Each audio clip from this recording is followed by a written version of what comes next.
আসসালামু আলাইকুম প্রিয় দর্শক। অন্য মঞ্চের আলাপ চাইতায় আপনাদের সকলকে আমন্ত্রণ জানাচ্ছি। প্রিয় বন্ধুরা, প্রীতি, সালাম এবং শুভেচ্ছা নেবেন।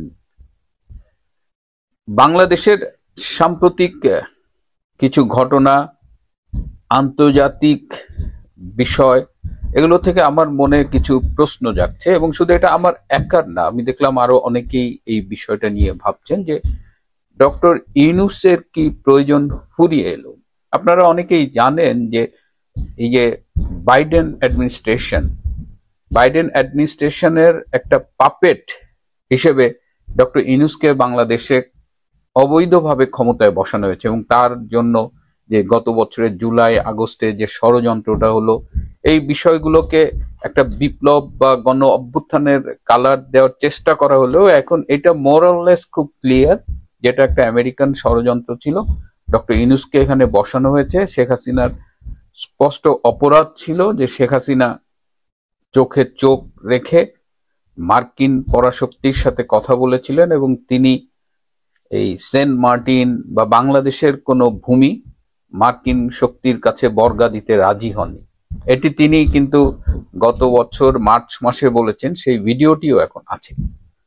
তো সেই জায়গায় শেখ হাসিনার এই স্পর্ধা মানতে পারেনি বাইডেন প্রশাসন, সিআইএ। সুতরাং তারা কি করেছে, তাকে সরিয়ে দিয়ে একটা তথাকথিত বিপ্লবের নামে ডক্টর ইউনূসকে বসিয়েছে। কিন্তু ডক্টর ইউনূসকে কেন বসিয়েছিল? কারণ তাদের কিছু এজেন্ডা ছিল, সেই এজেন্ডা বাস্তবায়ন করার জন্য ডক্টর ইউনূসকে বসানো হয়েছিল। তার মধ্যে একটা এজেন্ডা হলো এই যে মিয়ানমারের সাথে সীমান্ত এলাকায় একটা করিডোর দেওয়া, বে অফ বেঙ্গল ব্যবহার করা, সেন্ট মার্টিন, এই টোটাল যে জিওপলিটিক্যাল বিষয়টা, সেটা যেন ডক্টর ইউনূস আমেরিকাকে দিয়ে দেয়, এটা একটা ইস্যু। দ্বিতীয় ইস্যু হলো যে চট্টগ্রাম বন্দরের যে নিউমোরিং কন্টেইনার টার্মিনালটা আছে, সেটির ব্যবস্থাপনা যেন বিদেশি একটা বহুজাতিক কোম্পানিকে দেয়। তো দুটোই মোটামুটি হয়ে গেছে। নিউমোরিং কন্টেইনার টার্মিনাল যেটাকে বলে এনসিটি কে ডিপি ওয়ার্ল্ডের কাছে দেওয়া হচ্ছে। ডিপি ওয়ার্ল্ড হলো দুবাই ভিত্তিক একটা বহুজাতিক কোম্পানি, যেখানে আমেরিকান শেয়ারও আছে বলেই আমরা জানি। আর করিডোর নিয়ে এই মাঝে মধ্যে খুব হইচই হয়, প্রতিবাদ হয়, কিন্তু করিডোরের মাধ্যমে যে কাজটা হওয়ার কথা, আরাকান আর্মিকে রসদ সরবরাহ করা, অস্ত্র সরবরাহ করা, যা যা করার কথা, দ্যাট হ্যাজ বিন ডান। সেটা আপনি কাগজে কলমে করেন না করেন, সেটা হয়ে গেছে। আবার এখানে মাঝখানে এই জাতিসংঘের মধ্যস্থতায় করিডোর বা এইসব অনেক কিছু করার চেষ্টা করা হয়েছে, কিন্তু আমেরিকা তো ওভাবে কাজ করে না। আমেরিকা যা চেয়েছে ডক্টর ইউনূস দিয়ে দিয়েছে। আমেরিকার সেট এজেন্ডার বাইরেও ডক্টর ইউনূসের নিজস্ব কিছু এজেন্ডা আমরা দেখতে পাচ্ছি, যেটা আমি যেহেতু ডক্টর ইউনূসকে পার্সোনালি খুব চিনি অনেকদিন ধরেই, আমি কিন্তু কখনো ভাবিনি যে ডক্টর ইউনূস এই মাত্রায় ব্যর্থ হবেন এবং এত নিচে নামবেন। আমেরিকান এজেন্ডা বাস্তবায়নের পাশাপাশি তিনি নিজস্ব এজেন্ডা বাস্তবায়ন করেছেন, সেটা আবার পাকিস্তানের আইএসআই এর সাথে মিলে, যে আমাদের মুক্তিযুদ্ধের ইতিহাসটাকে তিনি একদম মুছে দিয়েছেন, মানে ৭১-এর পুরো রিসেট বাটন করে দেওয়ার একটা চেষ্টা তিনি করে যাচ্ছেন। এটা ৭১, বঙ্গবন্ধু, মুক্তিযুদ্ধ সব তিনি মুছে ফেলতে যাচ্ছেন। তার আরেকটা প্রতিশোধ পরায়ণতা আমরা দেখছি যে আওয়ামী লীগের নাম নিশানা মুছে ফেলতে হবে। শেখ হাসিনার নামে যে মানবতা বিরোধী অপরাধের যে মিথ্যে মামলাগুলো, সাজানো মামলাগুলো দিয়ে আইসিটিতে সম্পূর্ণ আইন বহির্ভূত ভাবে তার একটা সাজানো ট্রায়ালের আয়োজন করা হয়েছে। আর একটা হলো যে আওয়ামী লীগকে নিষিদ্ধ করা হয়েছে। তো এগুলো কিন্তু আমেরিকার প্রাইমারি এজেন্ডা ছিল না। বাট ডক্টর ইউনূস এই ব্যক্তিগত প্রতিহিংসার জায়গা থেকে এই কাজগুলো করেছে এবং এই কাজগুলো করতে গিয়ে তিনি দেশের ১২টা বাজিয়ে দিয়েছেন। দেশের কিন্তু এই গত ১১ মাসে তেমন কোনো অ্যাচিভমেন্ট নাই, না ন্যাশনালি না ইন্টারন্যাশনালি ডক্টর ইউনূস যে এত কিছু আমরা শুনলাম যে তিনি আসলে সারা পৃথিবী ঝাঁপায় পড়বে, ডলারের বন্যা বয়ে যাবে, কিন্তু আমেরিকাও তো আমাদের তেমন হেল্প করে না। ডলার বা কি হয়েছে, সুইজারল্যান্ড আমাদের সব এইড বন্ধ করে দিয়েছে, বিভিন্ন দেশ তার এইড কার্টেল করেছে। সো আন্তর্জাতিকভাবে ডক্টর ইউনূস ওই কিছু মিডিয়ায় সাক্ষাৎকার দেওয়া ছাড়া তেমন কিছু অ্যাচিভ করেনি, কিন্তু আন্তর্জাতিকভাবে মিডিয়া এখন ডক্টর ইউনূসের বিরুদ্ধেও লেখালেখি শুরু করেছে। সো ইন্টারন্যাশনালি তার যে রেপুটেশনটা ছিল, সেই জায়গাটা এখন কালিমা যুক্ত হয়েছে। বাংলাদেশের ভেতরে আমি তো দেখি না যে তার খুব বেশি অ্যাচিভমেন্ট আছে। আমি না, এই কথাগুলো ওই জুলাই আগস্টের বিপ্লবীরাই বলছেন। তারাই এখন বলছে তারাই বলছে যে ডক্টর ইউনূস এই মুক্তিযুদ্ধের বিষয়ে এরকম অবস্থান নিলে তাহলে তারা বৈষম্য বিরোধী আন্দোলনে সেই বিপ্লবে যেতেন না, গণ অভ্যুত্থানে যেতেন না। এটা তাদের কথা, আমার কথা না। এবং প্রচুর ছোট ছোট ভিডিও ক্লিপ ভাইরাল হয়ে যাচ্ছে যে তারা কিভাবে প্রতারিত হয়েছে। সো এই প্রতারণাটা করা হয়েছে। কিন্তু এই অবস্থায় আমেরিকা কি মনে করছে যে ডক্টর ইউনূসের প্রয়োজন তাদের কাছে ফুরিয়ে গেছে?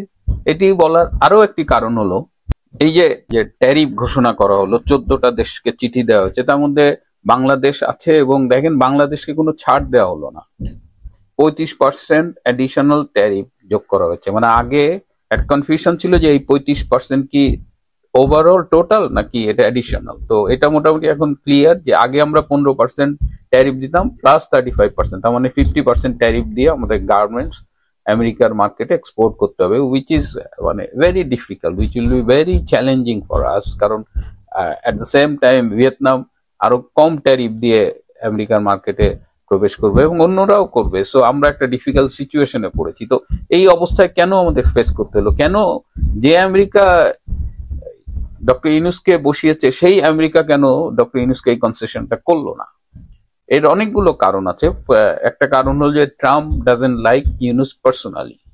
এইটা কিন্তু এভিডেন্স, ডকুমেন্টেড। এই যে বিশেষ করে 2016 সালে হিলারি ক্লিন্টনের সাথে ট্রাম্প নির্বাচন করে যখন বিজয়ী হয়েছিল, তখন ডক্টর ইউনূস হিলারি ক্লিন্টনের নির্বাচনী ফান্ডে ডোনেট করা শুধু না, তিনি নির্বাচনী ফলাফলের পরে বলেছিলেন যে আমেরিকার জন্য এটা একটা কলঙ্কজনক দিন। হ্যাঁ, মানে ট্রাম্পের বিজয়ের কারণে তিনি কলঙ্কজনক বলে অভিহিত করেছিলেন। তো এই জায়গায় এবং সেই থেকে ট্রাম্প কিন্তু ডক্টর ইউনূসকে মাইক্রো ক্রেডিট গাই বলে ডাকেন। সুতরাং এখনো আমি আমাদের বিভিন্ন সূত্র জানাই যে ট্রাম্পের ডক্টর ইউনূসের প্রতি মনোভাব কিন্তু বদলায়নি। কিন্তু বাংলাদেশের প্রতি আমেরিকার যে ট্রাম্প এই বাইডেন অ্যাডমিনিস্ট্রেশনের যা যা ছিল সেটা এখনো কিন্তু কন্টিনিউ করছে। কারণ ট্রাম্পের অ্যাডমিনিস্ট্রেশনের লোকজন এখনো সাউথ এশিয়ার দায়িত্ব পুরোপুরি বুঝে নেয়নি। এখনো সাউথ এশিয়ার assistant state secretary Paul Kapur দায়িত্ব নেয়নি। সো এখনো ওই to be continued Biden administration যেভাবে বাংলাদেশের ব্যাপারে যেভাবে এগিয়ে যাচ্ছিল, যে প্ল্যান করছিল, সেটাই কন্টিনিউ করছে। কিন্তু it will be soon changed. সেটা নিয়ে আমি কাল বা পরশু কথা বলবো। কিন্তু শুধু এটুকু বটম লাইন যে ইউনূসের অ্যাকসেপ্টেবিলিটি নাই। আমাদের প্রাইভেট সেক্টর এখন ইউনূসকে ব্লেম করছে যে যারা আমেরিকায় বিজনেস করত তাদের কেন এই প্রক্রিয়া ইনভলভ করা হয়নি। তারা কি করলো, ডক্টর ইউনূস ডক্টর খলিলকে পাঠালেন, আর খলিল কি করলো, রাষ্ট্রের টাকা খরচ করে ইউনূসের পরামর্শ মতো একটা লবিস্ট ফার্ম নিয়োগ করলো। এই লবিস্ট ফার্ম এরা তো মিলিয়ন মিলিয়ন ডলার নেয়। সো রাষ্ট্রের মিলিয়ন মিলিয়ন ডলার আমরা লস করলাম, পাওয়ার মধ্যে কিছুই পাইলাম না। এবং ইউনূসের প্রয়োজনটা আমেরিকার কাছে মোটামুটি শেষ, টিস্যু পেপারের মতো অবস্থা আর কি। আমেরিকা যে কোনো দিন ডক্টর ইউনূসকে ছুঁড়ে ফেলে দেবে। কিন্তু এই যে দেশের এই অবস্থা, এর থেকে উত্তরণ কি হবে? এর থেকে উত্তরণের কিন্তু অনেকগুলো সম্ভাবনা তৈরি হয়েছে, আপনারা যদি চোখ কান খোলা রাখেন।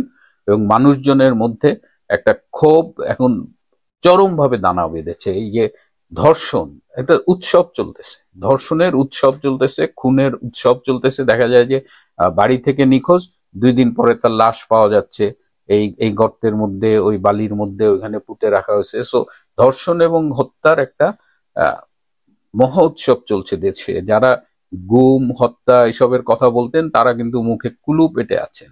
সো এই জায়গাটা দেশের মানুষ কিন্তু এখন চরম ক্ষুব্ধ। দেশের মানুষ একটা উদ্ধার চাচ্ছে, যে এই পরিস্থিতি থেকে একটা উদ্ধার চাচ্ছে। এবং এই উদ্ধারে যাদের ভূমিকা রাখার কথা ছিল তাদের দিকে তাকিয়ে আছে আমাদের বাংলাদেশ আওয়ামী লীগ, যাকে নিষিদ্ধ ঘোষণা করা হয়েছে, ছাত্র এবং তার সব অঙ্গ সংগঠন, ভ্রাতৃপ্রতিম সংগঠন, সবাইকে নিষিদ্ধ করা হয়েছে। কিন্তু এরা কেউ বসে নেই, কারণ আওয়ামী লীগকে তো আর চাইলেই নিষিদ্ধ করা যায় না। তো এরা এরা কিন্তু এখন পুরো মাত্রায় সক্রিয় রাজনীতিতে, 1 নম্বর। আর 2 নম্বর, মানুষের একটা প্রত্যাশা ছিল এই সশস্ত্র বাহিনী, বিশেষ করে সেনাবাহিনীকে ঘিরে, বিশেষ করে সেনাবাহিনীর প্রধান ওয়াকারুজ্জামানের উপরে তাদের একটা প্রত্যাশা ছিল যে জেনারেল ওয়াকার হয়তো দেশ, মুক্তিযুদ্ধ, স্বাধীনতার চেতনা এগুলো রক্ষায় এগিয়ে আসবেন। কারণ আমাদের সেনাবাহিনী ও মুক্তিযুদ্ধের মধ্য দিয়ে কিন্তু গঠিত। তো এই অবস্থায় মানুষ, ধরেন যদি বলি গত মার্চে যে পরিমাণ মানুষ জেনারেল ওয়াকারের উপরে আস্থা রেখেছিল, এইটা কিন্তু মার্চের পরে গ্রাজুয়ালি কমে গেছে।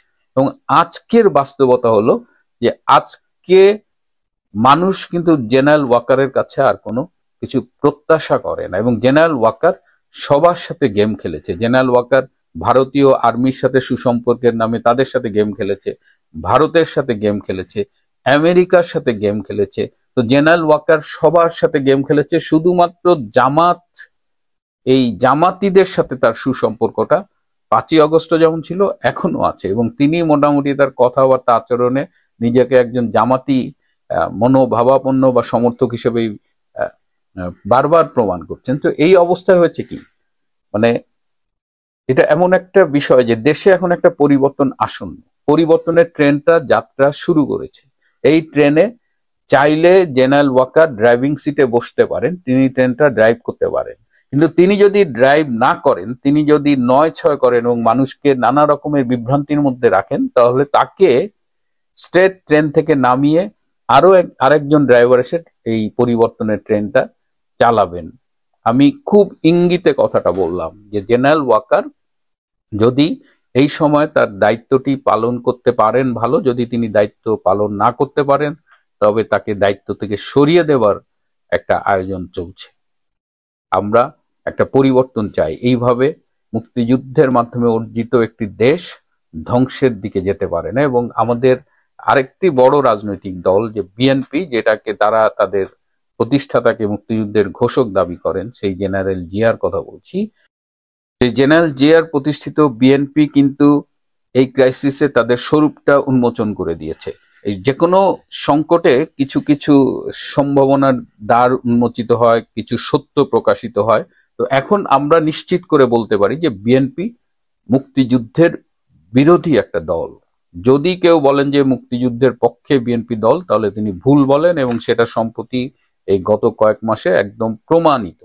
বিএনপির ভেতরে যারা মুক্তিযুদ্ধের চেতনায় বিশ্বাস করেন, তারা এখন সিদ্ধান্ত নেবেন যে তারা আসলে বিএনপি করবেন বা কিভাবে করবেন, বা বিএনপির এই মুক্তিযুদ্ধ বিরোধী অবস্থানটাকে তারা কিভাবে নেবেন, এটা তাদের ব্যাপার। কিন্তু বিএনপি যে মুক্তিযুদ্ধের পক্ষের দল নয়, এটা প্রমাণিত হয়ে গেছে। জেনারেল ওয়াকার তিনিও কিন্তু আর আগের মতো 9-6 করে বেশি দূর যেতে পারবেন না। এখন তারও এখন একদম শেষ সময় হয়ে এসেছে, হয় এসপার নাহলে ওসপার। দেশটাকে আর কতভাবে রসাতলে দিলে পরে এই অন্তর্বর্তীকালীন সরকারের প্রধান উপদেষ্টা ডক্টর মোহাম্মদ ইউনূস, তার আশেপাশের লোকজন, তারা ক্ষান্ত হবে এবং নির্বাক নিশ্চুপ থাকা বাংলাদেশ জাতীয়তাবাদী দল বিএনপি এগুলো হজম করে নেবে, বাম দলগুলো হজম করে নেবে। আশেপাশে থাকা এই জোনায়েদ সাকি বা তাদের যে দলগুলো যারা ঐক্যমত্য কমিশনে ঘোরাফেরা করে, এতদিন যারা আপনার পুঁজিবাদের বিরুদ্ধে, সাম্রাজ্যবাদের বিরুদ্ধে স্লোগান দিয়ে গলা ফাটিয়েছে এবং একটা সুষম বৈষম্যহীন সমাজের জন্য, সমাজতন্ত্রের জন্য কত কি দিল আত্মা ছেড়ে দিয়ে দেয়, তারা কবে শান্তি পাবে এটা বোঝা খুব মুশকিল। দর্শক, ডেইলি স্টার একটা রিপোর্ট করেছে, আপনার বলে না যে সামনে দিয়ে মশা গেলে ধরে আর পেছন দিয়ে হাতি গেলে টের পায় না। ট্রাম্পের শুল্কের খড়গ এটাকে খুব ঢাকঢোল পিটিয়ে ইউনূস সাহেবের সফলতা হ্যানত্যান বলে এটারে 20%-এর মধ্যে আনছে। করলো কি তলে তলে ভেতরে আমেরিকার সাথে এনডিএ চুক্তি করলো, নন ডিসক্লোজার এগ্রিমেন্ট। সেই এগ্রিমেন্টে যে কি কি করেছে এর কিছুই কিন্তু এখনো জানা যায়নি। একটু সামান্য অংশ ফ্ল্যাশ করেছিল এনবিআর একজন কর্মকর্তা, তার চাকরি গেল। সামনের দিনে সরকারগুলো এসেও সেটার প্রকাশ করার হিম্মত দেখাবে কিনা এটাও বোঝা খুব মুশকিল। তবে ছোট্ট একটি ঘটনা ঘটেছে, যুক্তরাষ্ট্রের কৃষি বিভাগের সাথে বাংলাদেশের কৃষি বিভাগটি সমঝোতা স্মারক করেছে এবং আন্তর্জাতিক বাজার দরের চেয়ে পার ডলারে প্রায় $100 ডিফারেন্স, $100 সমান এখন 12-13 হাজার টাকা। সেই ডিফারেন্সে আমেরিকা থেকে গম কিনছে। আমেরিকার গমের দাম $308 পার মেট্রিক টন। আর আপনি যদি অন্য কোনো দেশ থেকে আনেন, সেটা যদি রাশিয়া থেকে আনেন, তাহলে আপনার সর্বোচ্চ পড়বে $230। আপনি দেখেন, মানে টন প্রতি প্রায় 10-12 হাজার টাকা ডিফারেন্স। ডেইলি স্টার সংশ্লিষ্ট খাদ্য দপ্তরের লোকজনকে প্রশ্ন করেছে, হায় রে কিচ্ছা, আমেরিকার গম ভালো, আমেরিকার গমে প্রোটিন বেশি, আমেরিকার গম বেশি। এতদিন কিন্তু রাশিয়ার গম খায় টিকেছিলেন, ইউক্রেনের গম খায় টিকেছিলেন। বাঙালির গম হইলেই পেটটা তো ভরছে। এখন তার মানসম্মত আমেরিকার গমের জ্ঞান দিতে হবে। কারণ কি? কারণ আমেরিকার সাথে গোপন চুক্তি বা তার সাথে একটা চুক্তি করে ফেলেছে। বলছে যে আমেরিকার সাথে এখন বাণিজ্য ঘাটতি কমাইতে হবে, ট্রাম্প সাহেবের মন রাখতে হবে। মন না রাখতে তো মসনদ নিয়ে এমনি টানাটানি শুরু হয়ে গেছে। মানে এই যে মৎস্যব, এই মৎস্যব সব চুপচাপ বৈষম্য আর বৈষম্য। কত টাকা তলে তলে সরকারের এদিকে আসতেও কাটছে, যাইতেও কাটছে। জুলকারনাইন শাহের প্রায়ই তো পোস্ট দেন এই সরকারের বহু অসামঞ্জস্যতা তিনি জনমনে এবং পাবলিকলি প্রকাশ করেন। জুলকারনাইন শাহের একটা পোস্ট থেকে আমরা জানতে পেরেছি, এবং তিনি অথেন্টিক সোর্স, এখন পর্যন্ত তার কোনো ইনফরমেশন ফেক বা ব্ল্যাঙ্ক প্রমাণ হয়নি। তিনি একেবারে হোটেল বিলের স্ক্রিনশট দিয়ে তিনি দেখিয়ে দিয়েছেন যে আমাদের এই যে গরিব দেশের মহান শান্তিতে নোবেলজয়ী প্রধান উপদেষ্টা ডক্টর মোহাম্মদ ইউনূস লন্ডনে গিয়ে যে হোটেলে থেকেছেন, সেই হোটেলের ভাড়া প্রতি রাতে 9.5 লাখ টাকার উপরে, পার নাইট। চিন্তা করতে পারেন এই গরিবের দেশের মানুষের, মানে সরকার প্রধান গিয়ে থেকেছে, তাকে 9.5 লাখ টাকার উপরে রুমে থাকতে হয়েছে। 4 রাতে প্রায় 38 লাখ টাকা তিনি তার রুমের শুধু ভাড়া দিয়েছেন, শুধু তার নিজের রুমের। তার নিরাপত্তা উপদেষ্টা, যাকে নিয়ে এত আলোচনা, এত বিতর্ক, সেই লোক থেকেছে 8 লাখ টাকা প্রতি রাতের ভাড়ার রুমে, এবং 4 দিনে তার বিল হয়েছে 32 লাখ টাকা। মানে দুইজনে মিলে প্রায় কোটিখানেক টাকা, 80-90 লাখ টাকার মতন, 80-90 লাখ টাকার মতন শুধু হোটেল রুম ভাড়া দিয়েছে। তাহলে সেখানে খাবার দাম কি পড়ে জানেন? বাংলাদেশে বহু বহু বহু বড় লোক আছে, আপনারা ওদেরকে চেনেন না, জানেন না। তারা দেশের বাইরে থেকে ওই হিমালয়ান ওয়াটার আনান, মানে পানি, সে এত পিউরিফাইড ওয়াটার আনায়, সে ওয়াটারের 1 লিটারের দামই তো বাংলাদেশের টাকায় 4,000, 5,000, 7,000 টাকা। তো লন্ডনের যে হোটেলের ভাড়া 9 লাখ টাকা, সে হোটেলের প্রতি বেলায় খাবারের দাম কত এসছে? লন্ডনে তো গিয়েছেন ডক্টর ইউনূস তার ব্যক্তিগত কাজে, চারদিকে এগুলো, এটা প্রতিষ্ঠিত। তিনি দেশের কোনো কাজেই যান নাই, ওই দেশের প্রধানমন্ত্রীর সঙ্গে তার কোনো অ্যাপয়েন্টমেন্টে ছিল না, দেখাও হয়নি। সোজা জাতির একটা ব্রাপ দিয়ে তিনি ওইখানে গেছেন। এখন মেট্রো রেলে নিহত পরিবারকে 5 লাখ টাকা উনি অনুদান দেন। মনে আছে মাইলস্টোনে যারা মারা গিয়েছিল তাদের মৃত প্রত্যেকের জন্য টাকা তোলা শুরু করেছিল ডক্টর ইউনূসের প্রধান উপদেষ্টার ফেসবুক পোস্ট থেকে, তবে কিছুক্ষণের মধ্যে সেটা ডিলিট করে অনুদান চাওয়া, ফান্ড, তহবিল বানানো শুরু করেছিল। নিজেরা দেশের লক্ষ লক্ষ লক্ষ লক্ষ টাকা তারা বাইরে গিয়ে মৎস্যব করে আসছে, নিজের ব্যক্তিগত প্রয়োজনে গিয়ে ভ্রমণ বিলাস করে আসছে, আবার এই দেশের জন্য বড় বড় কথা বলে। মানে এগুলো, এবং আমি বললাম না, আমার আফসোসটা লাগে যে এই দেশের রাজনৈতিক দল যারা, আওয়ামী লীগ তো ফেসিস্ট, আপনারা বলছেন আওয়ামী লীগ ফেসিস্ট, স্বৈরাচারী, এ না হয় খারাপ, আপনারা তো ভালো। আপনারা কিভাবে এগুলো সহ্য করছেন দিনকে দিন? শুধুই আগামীবার প্রধানমন্ত্রী হবেন, ক্ষমতায় যাবেন সেই জন্যে? এটা কি আফসোস লাগে না? একবার ভাবতে ইচ্ছা করে না? প্রতিটা ক্ষেত্রে, প্রতিটা জায়গায় এই যে সংস্কারের নামে এতগুলো লোককে নিয়ে মিটিং করেছে, চা পান খেয়েছে, প্রতিদিন এই হিসাব বের হবে কিনা কোনোদিন জানি না। এই সংস্কারের নামে যে লোকগুলাকে হায়ার করে এনেছে, এই আলী রিয়াজকে যে নিয়ে এসে বাংলাদেশে এত এত বিশেষজ্ঞ রেখে, ইভেন স্বাধীন মালিকের মতো লোককে তারা ছুঁড়ে ফেলে দিয়েছিল। এই এক আলী রিয়াজ কত টাকা বেতন নিয়েছে, তারা কত টাকার চা খেয়েছে, আলী রিয়াজ আর কি কি সুবিধা নিয়েছে, এগুলো একত্রিত করলে পরে শেষতক বাংলাদেশ সংস্কারের নামে কি অশ্বডিম্ব পাবে, এই হিসাব কি করে দেখেছেন কেউ? তিনি নিজেই তো তার লক্ষ লক্ষ শত শত কোটি টাকার ট্যাক্স তিনি মওকুফ করিয়ে নিয়েছেন, ব্যবসা সাজিয়ে নিয়েছেন। সে যে সুতরাং একের পর এক মৎস্যব, মানে একে তো অপচয় করেছে, ঢেলেছে রাষ্ট্রের টাকা, সে নিজেই যে বেতন নিয়েছে প্রধান উপদেষ্টা হিসাবে, এই বেতন নিয়ে তো বৈধতার প্রশ্ন উঠবে একদিন, যে কোন বেসিসে সে বেতন নিয়েছে, তার টাকা নিশ্চয়ই একদিন ফেরত দিতে হবে। ডক্টর ইউনূসের বেতনের কানে কানে কারাকনি টাকা, কারণ 1 বছরের দেশ কিছু পায়নি তার কাছ থেকে, সে পেয়েছে, তার নিজেরটা সে নিজে আদায় করে নিচ্ছে। তার আশেপাশে এক একজন আঙ্গুল ফুলে কলা গাছ হয়েছে, কিন্তু বাংলাদেশের মানুষ কিছুই পায়নি। ফলে বাংলাদেশের মানুষের যে বেতনের টাকা, তার ট্যাক্সের টাকা, বাংলাদেশের মানুষের ট্যাক্সের টাকা দিয়ে সে বেতন নিয়েছে, এই বেতনটাকে ফেরত দিতেই হবে।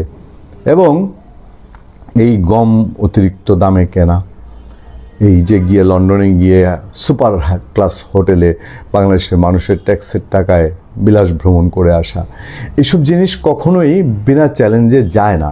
শেখ হাসিনার আমলে যতগুলো অপরাধ অন্যায়ের কথা বলেছেন, এর আগে 4 দলীয় জোট সরকারের সময় যত অন্যায় অপরাধের কথা বলেছেন, অনেকগুলোই তো সামনে এসছে। ফাঁকি দিয়ে গেলেও সুখে তো নাই, শান্তিতে তো নাই। সেগুলো সব কিছুই মানুষ একভাবে না একভাবে সেগুলোর হিসাব নিয়েছে। আমরা কত বড় বড় বিগ শটের নাম জানতাম না 4 দলীয় জোট সরকারে। শেখ হাসিনার 2008-এর সরকারের অনেক বিগ শট ছিল। এই দেশের মানুষ তাদের কড়াই গণ্ডায় তাদের হিসাব বুঝিয়ে দিচ্ছে। আমি এই জন্যই বারবার বলি, এরা যতই ওই জঙ্গিবাদকে প্রশ্রয় দেখ বা খুব এক্সট্রিমিস্টদের প্রশ্রয় দেখ, যতই আন্তর্জাতিক খেলাধুলার চেষ্টা করুক, বাংলাদেশের মানুষ শুধু ঘাপটি মেরে আছে, তারা চুপ করে আছে। তারা বুঝতে দিচ্ছে না যে তাদের ধৈর্যের বাঁধ ভেঙে যাচ্ছে। এইভাবে রাষ্ট্রের টাকা যদি অপচয় করতে থাকে, নষ্ট করতে থাকে, বাংলাদেশে যেখানে একটা উন্নয়ন কর্মকাণ্ড নাই, একটা জায়গায় একটা ইট গাঁথে না পর্যন্ত সমস্ত উন্নয়ন কাণ্ড মুখ থুবড়ে পড়ে আছে, সমস্ত স্থানীয় সরকারের সেবা প্রায় বন্ধ হয়ে আছে, সেই সময় রাষ্ট্রের টাকাগুলো লন্ডনে গিয়ে খরচ করা, এই এত অতিমাত্রায় টাকা দিয়ে গম কেনা ট্রাম্প সাহেবের মন রাখার জন্য, কারণ তারা তো বসিয়েছে, নিয়োগকর্তাকে তো খেপানো যায় না, এগুলো এক সময়ে এই সরকারের হিতে অবশ্যই বিপরীত হয়ে আসবে। বাংলাদেশের ভবিষ্যতের পথরেখায় এখন সবচেয়ে আলোচিত বিতর্কিত নথি হলো জুলাই জাতীয় সনদ। 2024 সালের বৈষম্য বিরোধী লাল জুলাই গণ অভ্যুত্থানের রক্তঝরা পটভূমি থেকে উঠে আসা এই সনদই যেন নতুন রাষ্ট্র কাঠামোর মানচিত্র। কমপক্ষে সরকার ও জাতীয় ঐকমত্য কমিশনের বক্তব্যে সেটাই ইঙ্গিত। অন্তর্বর্তী সরকারের প্রধান উপদেষ্টা অধ্যাপক মোহাম্মদ ইউনূস এটিকে বর্বরতা থেকে সভ্যতায় উত্তরণের দলিল আখ্যা দিয়েছেন। এই বর্ণনা যেমন প্রশ্ন তোলে অতীতের উপর, তেমনি প্রত্যাশা তৈরি করে ভবিষ্যতের প্রতি। কিন্তু জনগণের সেই প্রত্যাশা ও বাস্তব রাজনীতির মধ্যে বিস্তর ব্যবধান আজ স্পষ্ট হয়ে উঠেছে। জুলাই সনদের কেন্দ্রীয় রাজনৈতিক প্রশ্ন দুটো: সংবিধান সংস্কার কিভাবে হবে আর কখন হবে নির্বাচন। জাতীয় ঐকমত্য কমিশন যে কাঠামোতে এগুচ্ছে, তাতে আগামী জাতীয় সংসদ নির্বাচনের মাধ্যমে গঠিত হবে সংবিধান সংস্কার পরিষদ। সংসদই একই সঙ্গে পরিষদের ভূমিকা পালন করবে। 9 মাসের মধ্যে সনদের সংস্কারগুলো বাস্তবায়নের লক্ষ্য ধরা হয়েছে, কিন্তু 9 মাস শেষে যদি পরিষদ ব্যর্থ হয় তখন কি পরিণতি? এই প্রশ্নের কোনো নির্দিষ্ট উত্তর কমিশন এখনো দেয়নি। এর ফলে গণভোটে সাংবিধানিক আদেশ অনুমোদিত হলেও বাস্তবায়নের নিশ্চয়তা ঝুলে থাকে। বিশেষজ্ঞরা নির্দেশনামূলক বাস্তবায়ন চান, কমিশনের ইচ্ছা বাধ্যতামূলক করা, কিন্তু উপায় কি সেটি ধাঁধা। যে 3টে বিকল্প আলোচনা হয়েছে সেগুলোর প্রতিটি যুক্তিতর্কের ফাঁদে আটকে গেছে। প্রথম বিকল্প, 9 মাস ব্যর্থ হলে সংসদ বিলুপ্ত, নতুন নির্বাচন, কিন্তু এটি নতুন সাংবিধানিক ও প্রশাসনিক সংকট ডেকে আনতে পারে। দ্বিতীয় বিকল্প, সময়সীমা পেরোলেই স্বয়ংক্রিয় সংবিধান সংশোধন। এটি অগ্রহণযোগ্য, কারণ সনদ কোনো সংস্কার বিল নয়। ভাষা স্বীকৃতির মতো বিষয়ে পরিষদের বিতর্ক সিদ্ধান্ত জরুরি। তৃতীয়, নির্বাচনের পর আগে পরিষদ, তারপর সংসদ, এটি রাজনৈতিকভাবে ঘোর অনির্দিষ্ট। ফলে বাস্তবতার দিকে তাকিয়ে কমিশন সম্ভবত নির্দেশনামূলক পথেই হারবে, অর্থাৎ সইকারী দলগুলো ক্ষমতায় এলে বাস্তবায়ন করবে, এই আশার উপর দাঁড়াবে জুলাই সনদ। এখানে মূল উদ্বেগটা হচ্ছে জন আস্থার। যে সনদ প্রায় 1000 শহীদের রক্তের ঋণে জন্ম নিয়েছে, তার বাস্তবায়ন কি আশার উপর নির্ভর করবে, নাকি নাগরিকের হাতে একটি কার্যকর বাধ্যতামূলক কাঠামো তুলে দেওয়া উচিত ছিল? গণভোট যদি শুধু মতামতের প্রতীক হয়, পালনের নিশ্চয়তা ছাড়া, তাহলে এটি কেবল একটি রাজনৈতিক শো হয়ে দাঁড়ায়। জুলাই সনদের আরেকটা রাজনৈতিক জট হলো বিএনপি ও সমমনা দলগুলোর নোট অফ ডিসেন্ট। উচ্চকক্ষ গঠন সহ 9টি মৌলিক সংস্কার বাস্তবায়নে তাদের আপত্তি আছে।